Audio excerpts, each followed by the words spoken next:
Ce sera en français bonsoir. Good evening. Καλησπέρα σας, κυρίες και κύριοι, αγάπητοι φίλοι του Καναδικού Ινστιτούτου. Καλώς ήρθατε στο Καναδικό Ινστιτούτο για την παρουσίαση του ετήσιου απολογισμού σχετικά με τις ερευνητικές δραστηριότητες του Ινστιτούτου στην Ελλάδα. Απόψε, το πρόγραμμα της βραδιάς θα αναλωθεί χρονικά σε δύο ενότητες. Καταρχάς, θα έχω την ευχαρίστηση να αναφερθώ στα 4 ανασκαφικά προγράμματα, καθώς και στις αρχαιολογικές ερευνητικές εργασίες που έλαβαν χώρα το καλοκαίρι του 2024. Στη συνέχεια, θα έχουμε τη χαρά να υποδέκτουμε και να ακούσουμε την απόψινή μας προσκεκλημένη ομιλητρία, την Dr. Jane Francis, από το Πανεπιστήμιο Concordia του Μοντρεάλ, η οποία θα μας μιλήσει για το ερευνητικό πρόγραμμα που διαξαγεί στη Κρήτη. Θα ακολουθήσει η καθιερωμένη δεξίωση, η οποία για πρώτη φορά φέτος θα δοθεί στον ανοιχτό χώρο επάνω στην τεράτσα του κτίριου μας, τον οποίο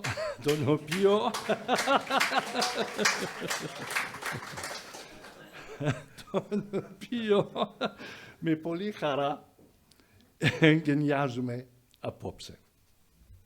Μα πριν ξεκινήσω, θα ήθελα να ευχαριστήσω όλες και όλους όσοι συνέβαλαν την πραγματοποίηση αυτών των εργασιών. Και πρώτα εκφράζω την ευχαριστία μας στο Ελληνικό Υπουργείο Πολιτισμού, στην αξιότιμη Υπουργό κυρία Λίνα Μεντώνη και σε όλο το προσωπικό του Υπουργείου. Ιδιότερως ευχαριστούμε τη Γενική Διευθύντρια Αρχαιοτήτων, η κυρία Ολυμπία Βικάτου, την προϊστάμενη της Διεύθυνσης Προϊστορικών και Κλασικών Αρχαιοτήτων, κυρία Ελένα Κουντούρη, καθώς και τις κυρίες Κωνσταντίνα Μπινίση και Τίνα Γκουρβέλου, οι οποίες κατευθύνουν με υποδεγματικό τρόπο τα θέματα του Καναδικού Ινστιτούτου. Επιπλέον, σε κάθε μία από τις περιοχές όπου δραστηριοποιούνται οι ερευνητικές μας ομάδες, η επιτυχία δεν θα ήταν αυτονόητη χωρίς την υποστήριξη διακητική και επιστημονική των διευθύντριων και προϊστάμενων των τοπικών εφοριών αρχαιοτήτων, οι οποίοι μας συναντεύουν αποτελεσματικά και σε πολλές περιπτώσεις συνεργάζονται ως αναπόσπαστα μέλη με τις καναδικές ομάδες. Τους ευχαριστώ όλους από καρδιάς. Enfin, il y a aussi le personnel de l'Institut canadien qui m'assiste dans la réalisation de nos activités et qu'il convient de remercier très chaleureusement. The Canadian Institute operates as a team with players in Canada, the members of our board of directors, and in Greece, those here in Athens who help in running the day-to-day business and organize our various activities, lectures, exhibitions, film screenings, etc. I wish to warmly thank the Assistant Director, Jonathan Tomlinson, and our fabulous cultural activities duo, Zoe Didivasis and Maria Tolis, for their invaluable contribution. I will pass now on to my report, starting up north you will see. I like these typical Greek names of the villages across Greece. So we have Op, Caps, Ibap, Smap.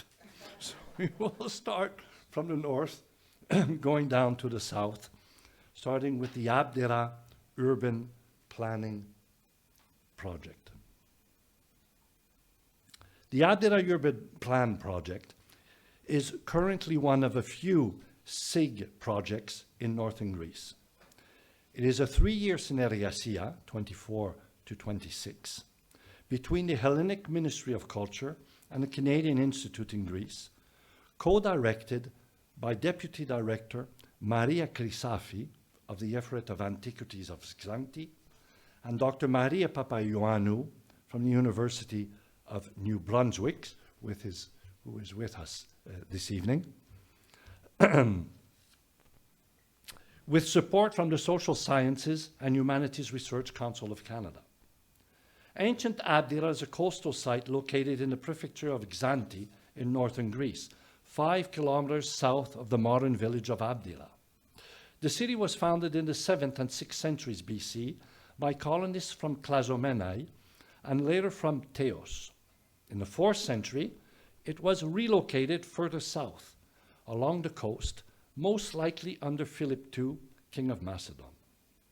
The OP examines the urban fabric of the Hellenistic Roman period city using geophysical topographical survey methods, excavations, and past studies to document the transformation of the built urban environment from the late classical, early Hellenistic period to Roman times.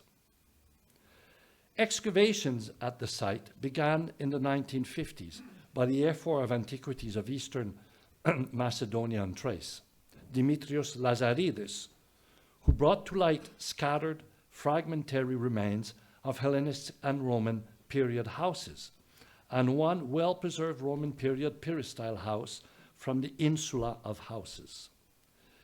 This housing block was chosen as a case study for the Abdera Urban Plan Project because it is the best preserved and documented insula at Abdera, featuring an almost complete plan of a Roman period peristyle house studied by Maria Papaioannou, a topographical study of the insula conducted in 2016 using terrestrial laser scanning by Dr. Peter Dare, University of New Brunswick, and conservation work and excavations by the Effort of Antiquities of Xanthi that brought to light sections of the city's main arterial routes located along 3 sides of the insula of houses to the south, west, and east.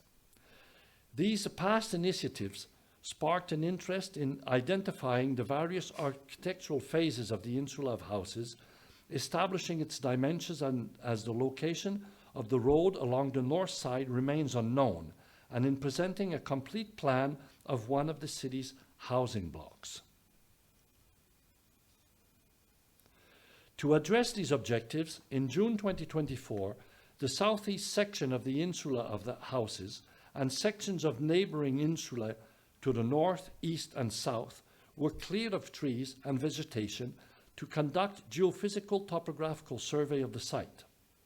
Dr. Nikos Papadopoulos, Director of the Laboratory of Geophysical Satellite Remote Sensing and Archaeoenvironment of the Institute for Mediterranean Studies, and his team applied high-resolution multi-sensor magnetic gradiometry, ground-penetrating radar, and electrical resistance mapping, methods to record the subsurface physical properties.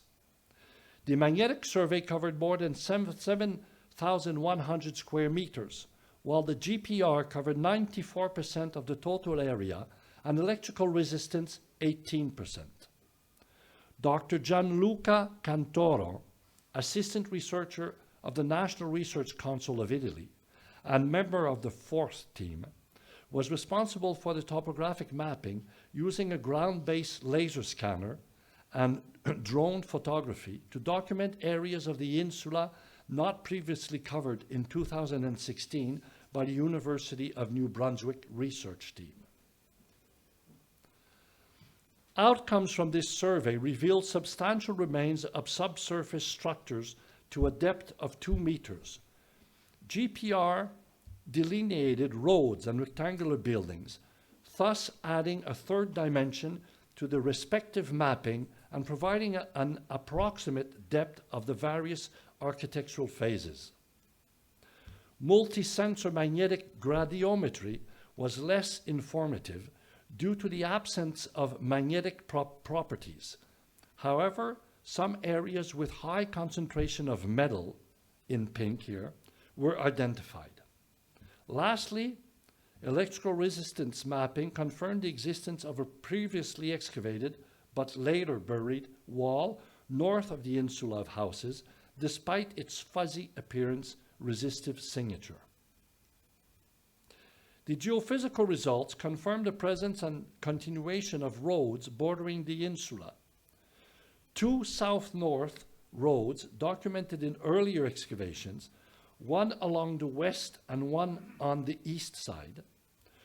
The 2 south road at the southwest corner of the insula, an extension of the city's main west-east thoroughfare, initially 12 meters wide, that extended eastward from the western gate to the southwest corner of the insula of houses. As for the northeast road bordering the insula to the north, which we hoped to locate, geophysical results did not provide clear evidence for its location, and therefore the length from north to south of the insula of houses remains unknown.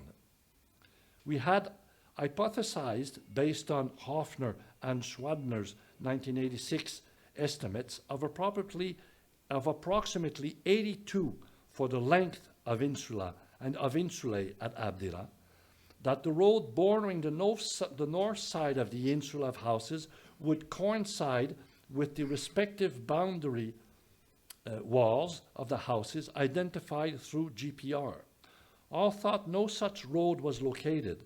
The construction of a modern curved gravel road in this area may have affected the subsurface properties, thus masking the possible traces of the ancient road. Only excavations in this area can resolve this issue, which we plan to do this second season, June-July 2025. In general, the survey results revealed the remains of well-defined houses within the insula of houses. The insula to the east featured small room spaces, probably of residential character. In the insula to the north and in the southeast corners of the insula of houses, the results were poor, as it was difficult to identify walls and structures due to the accumulation of excavation debris from past investigations in the 1950s to 1970s. Worthy of mention was a large peristyle house at a depth of 40 centimeters to 1 meter, 1 meter 10, which surprised everyone. It dominated the west side of the insula and featured a central courtyard with a well identified by a black dot located in the northeast corner of the portico, and rooms surrounding the court. A possible second peristyle, but smaller, appears just to the north and borders the east side of the Roman period peristyle house located in the southeast corner of the insula of houses. Segments of walls belonging to smaller rectangular houses, about 10 to 20 meters, some of which are visible from previous excavations, were also identified at the southeast section of the insula. Within the east and west, oh la la, what happened? I think you were too fast with the slides. Oh yeah, what is this? Oh, wait a minute here. Wait a minute here. We should be here, eh? Are we okay here? Probably further north. I mean, Before? yeah, there, the peristyle house there on the left with the arrows pointing. Yeah? Peristyle houses, yeah. Okay. Well, within the east and west roads bordering the insula, the black irregular lines at depth of 1 meter and 60 centimeters, these may represent street drains. Such drains that seem to curve at the corners of the intersecting streets excavated at the southeast corner of the House of the Dolphins. I think that this must be here. This is here that we see on the upper part there and the lower part over there. Oh, Maria, you'd be very mad at me. I'm sorry about this. Excavations in 2025, voila, will focus on one, locating the road bordering the insula of houses to the north, and at the same time exposing the north wall of the Roman peristyle house. 2, excavating the eastern portico of the Roman peristyle house to document Lazaridis' discovery in 1954 of an earlier structure beneath the peristyle house. And 3, investigating the southeast corner of the insula of houses to establish the width of the road along its southern boundary. Results from the 2024 geophysical survey and the proposed test trenches planned for 2025 will afford a better understanding of the urban fabric of Avdira and its development from early Hellenistic Roman times. Listen, I'm very sorry, Maria, this is fantastically interesting, this work you're doing over there and the results. I don't know if, I'm sorry about the mix-up here on the slides, but the results of the survey you've done are all very promising. I pass on now to the Central Achaia Phthiotis survey and their report on the 2024 season. The mission of the Central Achaia Phthiotis survey, CAPS, entails it's the survey of a landscape surrounding the 4th to 2nd century BCE city at Castro, near the village of Kalitheia in Thessaly. The project is carried out as a synergesia between the Effort of Antiquities at Larissa, represented by Sofia Karapanu, and the University of Alberta, carried out by Margaret Hagsma. The team reports on the intensive field walking, on the extensive survey, and on the geomagnetic survey, and on mortuary studies. CAPS carried out its fieldwork from July 8 to August 11, 2024. In total, the team has now surveyed 621 fields, marking up 1,527 survey tracts and comprising 763 hectares. Results demonstrate a chronological time span of human activity from the early Middle Neolithic to pre-modern periods, and a number of concentrations of material could be identified, pointing to particular areas of human activity. The majority of the prehistoric material is concentrated in the vicinity of the natural springs, such as in the area of Platanos Margula, a settlement dating to the early and middle Neolithic, an area near Ottoman Dixamini, with predominantly middle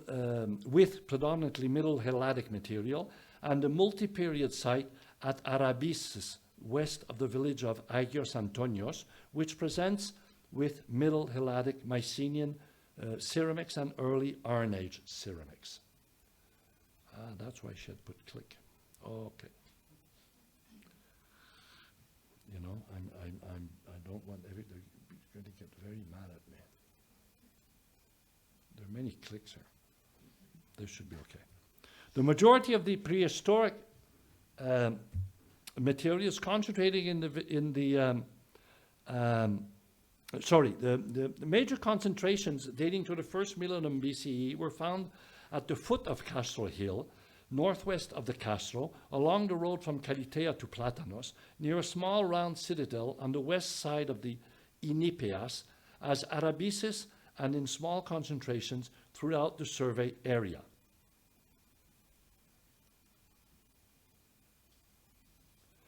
The distribution of material dating from late Roman period onwards shows a mixture between long-term human activity and newer areas of usage. Byzantine remains are virtually absent in the survey material, with the exception of the Acropolis of Castro. Ottoman artifacts were abundant, especially around the areas of Kallithea, Zami, and Paleochori 1 and 2, and the Ottoman Tsaflik Tsakerli, the predecessor of the 20th century refugee village Platanos. In total, the extensive survey team recorded more than 60 areas of human activity that our survey has yielded thus far. The team cleared 2 features located on the east slope of the Castro.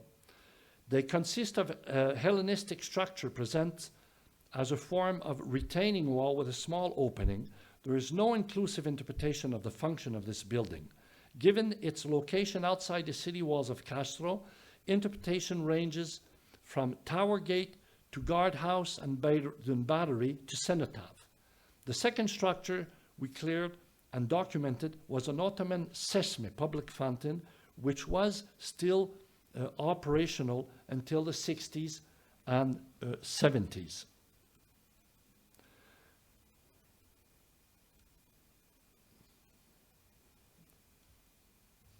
Go back one. Oh You're my still God. one slide ahead. Now am I going? No, we should be here. As the direction of the local informant, our team checked various conspicuous locations presented as stone heaps in the fields northeast of Platanos as part of a regular survey.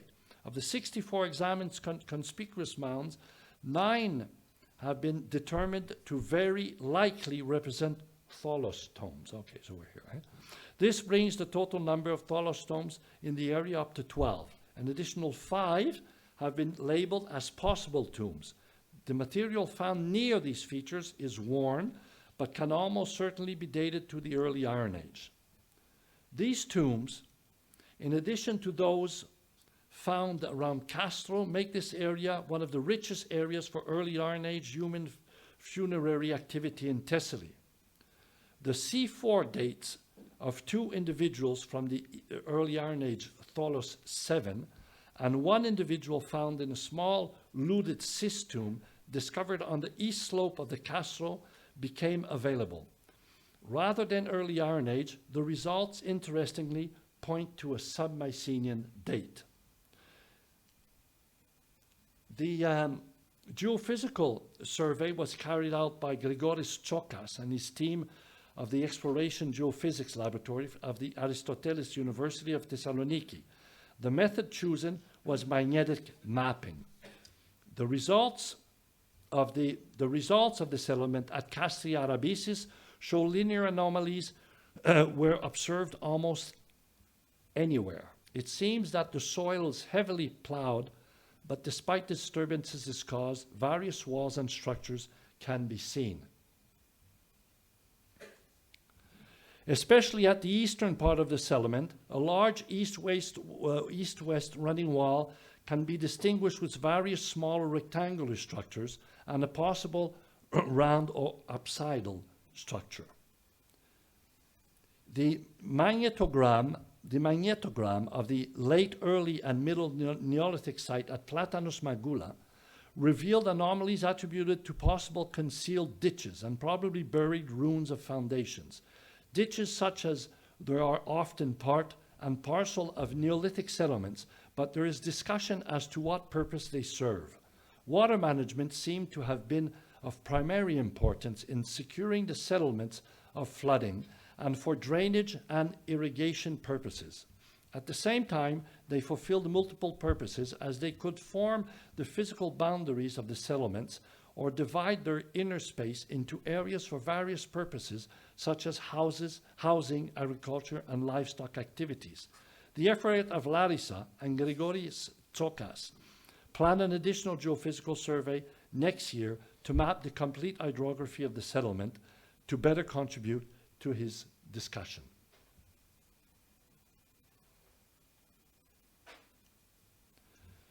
The Museum for the Archaeological Collection at Farsala in the old school building on Canada Street, bravo, is nearing completion.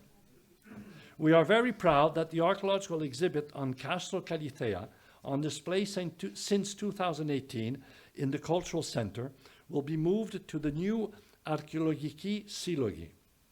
The opening is expected soon and will be accompanied by a reprint of the Greek version of the Calitea Archaeological Guide.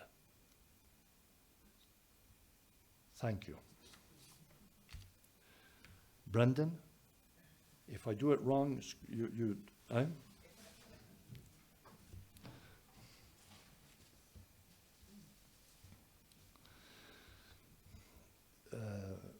We're down in Boeotia now.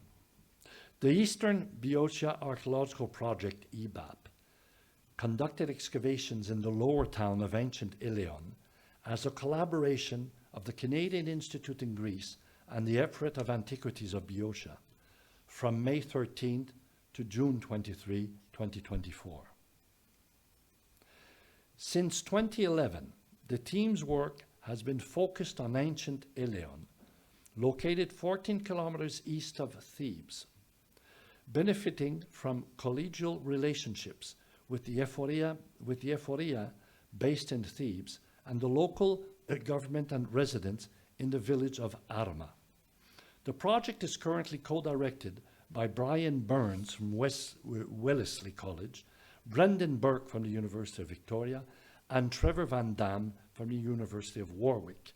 Alexander Karami, Ephor of the Antiquities of Boeotia, is the director. Previous work concentrated on the elevated Acropolis, which is the site of the early Mycenaean burials, late Mycenaean settlement remains, and the magnificently preserved polygonal wall dating to the Archaic Classical periods. Among the excavated finds of this phase were significant deposits of finely made 6th century ceramics and cult-related objects, such as terracotta figurines, miniature vessels, and phialae that demonstrate religious activity throughout the 5th century. A multi-year permit initiated in 2023 aims to contextualize the finds of earlier excavations, to document the date of the fortifications, and to better define the extent of the lower town to the west and north of the Acropolis, where systematic surface survey in 2007-2008 documented substantial architectural remains. In 2022, geophysical survey and clearing of surface architecture documented an ancient fortification, including stretches of the wall and the remains of 3 towers. In 2024, excavations were opened around 2 towers mapped in 2022, and in an area further south where no surface remains were visible, but where magnetometry suggested the possibility of a gate. The remains of the fortification were traced for 140 meters, indicating a stone socle that varied from 50 to 90, so 0.5 to 0.9 meters in height, and for 2.6 to 3 meters in width. Where best preserved, the wall features 2 faces of polygonal cut stone masonry, filled with larger rubble and finished with tightly laid cobbles. This provided a level foundation for a mud brick elevation. Along the western face of the socle, a large collapse of terracotta roof tiles was found, which likely served to protect the mud brick wall from the rain. Graham Braun supervised the study of Tower 1. Excavation along the northern face revealed the course of stones beneath those visible at surface level. Fallen blocks here include some with tool marks of a distinctive scallop or mitten shape that find parallels with the blocks of the monumental polygonal wall on the eastern edge of the Ilion Acropolis. A scatter of terracotta roof tiles, 17, over dense clay with lime concentrations, suggesting a mud brick wall finished with a thick plaster coating. To the south, excavations of Tower 2 was supervised by Haley Bertram. Foundation stones beneath the roughly isodomic stones of Tower 2's southern face rested on bedrock. The wall running south has no foundations, however, and the polygonal blocks are placed directly on a gravel fill. The southernmost excavations were overseen by grad students Hannah Sugioka and Ben Watts Wooldridge. Both the east and west facades, interior and exterior, of the wall socle are constructed from polygonal blocks which form a horizontal elevation and therefore likely stand to their original height just over 1 meter. The fill in between the faces was densely packed rubble that formed a level foundation for a mud brick elevation. Wall thickness was 3 meters, greater than other parts of the circuit to the north, such as that south of Tower 2. Another significant discovery in this area was a stone drain that ran roughly southeast to northwest through the foundation wall, carrying off water and waste from the low hill of Agios Georgios, located to the southeast. 2 of the drain cover slabs were removed and the fill material was collected for starch grain analysis and flotation. An undisturbed stratigraphic sequence in the southern trenches included layers associated with the construction, use, and destruction of the wall. The preliminary analysis carried out by Trevor Van Dam and Annika Berendt suggested a construction date around 500 BCE. A clay surface above the construction fill contained diagnostic fragments dating into the first half of the 5th century BCE. Crushed upon this clay surface were several mendable vessel fragments, including a luterion, a chytra and cooking pot lid, a one-handle cup, a cantharos, a salt cellar, and a palmet likythos, or diminutive broad base onokoi. These point to a date in the 2nd quarter of the 5th century BCE. Above the crushed vessels, there was a thick collapsed layer of roof tiles and decomposed mud brick, which marked the destruction of the wall. The marked change in the construction of the fortification here suggests a gateway. The wall measures only 1.3 meters in width, probably serving as the eastern wall of a tower that projects to the west beyond the limits of trench boundaries. The placement of a major gate here also fits well with the local topography, which consists of a gentle slope facing in the direction of Thebes. Our work clarifies the extent and date of the fortification wall around the lower town of Eleon. It is not as carefully constructed as the monumental polygonal wall on the eastern edge of the Eleon Acropolis, but the tool marks and pottery suggest that they were conceived as a single project. These results agree with Rune Frederiksen's observations that differing treatments of walls is characteristic of the archaic circuits. The excavations of 2024 also provide new data relevant to the history of Boeotia in the 6th and 5th centuries BCE. The construction date of the wall falls during a period in which Thebes was pursuing an aggressive policy against her neighbors, but it remains uncertain whether they were built with Theban support or to keep the Thebans out. An attractive but as yet unproven hypothesis is that the destruction of the wall so soon after its construction was the result of the outcome of the Battle of Oinophyta in 457 BCE, after which Myronides and the Athenian army tore down the walls of the Tanagra and razed all the land of Boeotia except Thebes. The team's final excavation campaign in 2026 will explore these points further through study of the site's numerous and varied architectural constructions. And we now move on to our last project of the 2024 season, which is the Southern Mani Archaeological Project. The Southern Mani Archaeological Project, SMAP, is a new multidisciplinary research initiative that aims to investigate the relationship between the communities of the Mani Peninsula of mainland Greece and the wider Eastern Mediterranean region from a multi-scalar and long-term perspective. The region of Southern Mani is centrally located in the Mediterranean and boasts fascinating material culture and history.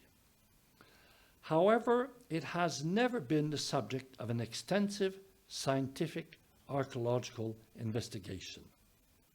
The goal of the Southern Mani Archaeological Project is to undertake the first broad-scale investigation of the region in its historical, geographical, and archaeological circumstances from prehistory to the modern day. Southern Mani, while terrestrially remote, intersected important maritime routes throughout history, but its role in the broader Mediterranean is still not fully understood. This preliminary work will lay the foundation for exploring how people in Southern Mani lived and interacted with their neighbors, focusing on three research themes: trade and interaction networks in Greece and the broader Mediterranean, sacred landscapes, and the impact of human settlement on and exploitation of the landscape. These themes will be explored from a multi-scalar perspective, allowing us to ask specific research questions about the relationship between communities in Mani and those elsewhere in the Eastern Mediterranean region, the macro scale, the habitation and exploitation of Mani's landscape, the regional scale, and the specific life history of the area around Porto Caio Bay, including the Ottoman period castle of Aquileion, the microscale.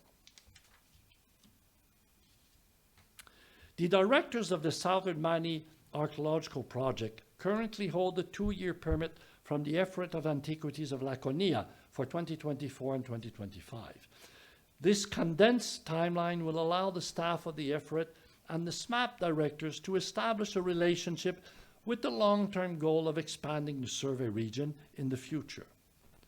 The 2-year pilot project focuses on the concentrated area of 0.5 square kilometers or 50 hectares around the Bay of Porto Caio on the southeast coast of Mani. SMAP will focus on the following research activities and accompanying goals that will contribute significantly to our understanding of the area at different scales. A comprehensive digital mapping of the area around Porto Caio and other targeted regions using remotely sensed imagery, LiDAR, including a detailed mapping of visible built features around the bay and in the broader region, including the castle of Aquileion on the northern side of the bay. An intensive pedestrian survey that will situate the Bay of Porto Caio in a multi-scalar regional context and reveal a more comprehensive understanding of the diachronic occupation of the region. Historically and ethnographic research to map local toponyms, track the region's population history, and understand how local inhabitants have used and modified the landscape in recent years. The first proposed research activity was a focus of the 2024 SMAP program, and this research activity will help us answer specific questions at the regional scale, including how was the bay and the area around Porto Caio used diachronically? What is the earliest evidence of intensive use of the area? How did the use of the region change over time? How were the locations of settlements and exploitation sites influenced by environmental, economic, social, and political factors? How does the distribution of sites compare to the paleo-environment and geomorphology of the region? Following approval by CAS in October 2024, we commissioned regional plan-based LiDAR through Aerofotto Limited. The LiDAR acquisition took place in early November 24, and the LiDAR products were delivered to the directors in early 2025. The map of the region's natural and built environments. To map the region's natural and built environments, we will use a combination of LiDAR, geophysical prospection, geographic information system, real-time kinematic global positioning system, 3D laser scanning, and photogrammetric technologies. LiDAR is a remote sensing method that is used to generate highly accurate and high-resolution data of the terrain beneath the vegetation cover, typically on the order of 10 centimeters accuracy. The most efficient way to collect LiDAR data is to commission a flight over the study region. The LiDAR sensor is mounted to an airplane. The plane flies over the area in several passes, and the collected data is then processed to remove noise before delivering the final products. Typically, the LiDAR point cloud, a digital terrain model, DTM, and orthophotographs. The LiDAR data will allow us to develop a preliminary digital GIS map of the architectural features and terrace the broader region. During the 2025 season, we will conduct the remaining activities: drone-based photogrammetry, geological and geomorphological studies, pedestrian field survey, RTK and GIS mapping, find analysis, and 3D scanning of the visible architecture at the Castle of Aquileon. We are grateful to the Canadian Institute in Greece, especially to Jonathan Tomlinson, Jacques Perreault, for their help in navigating the permit process over the past few years.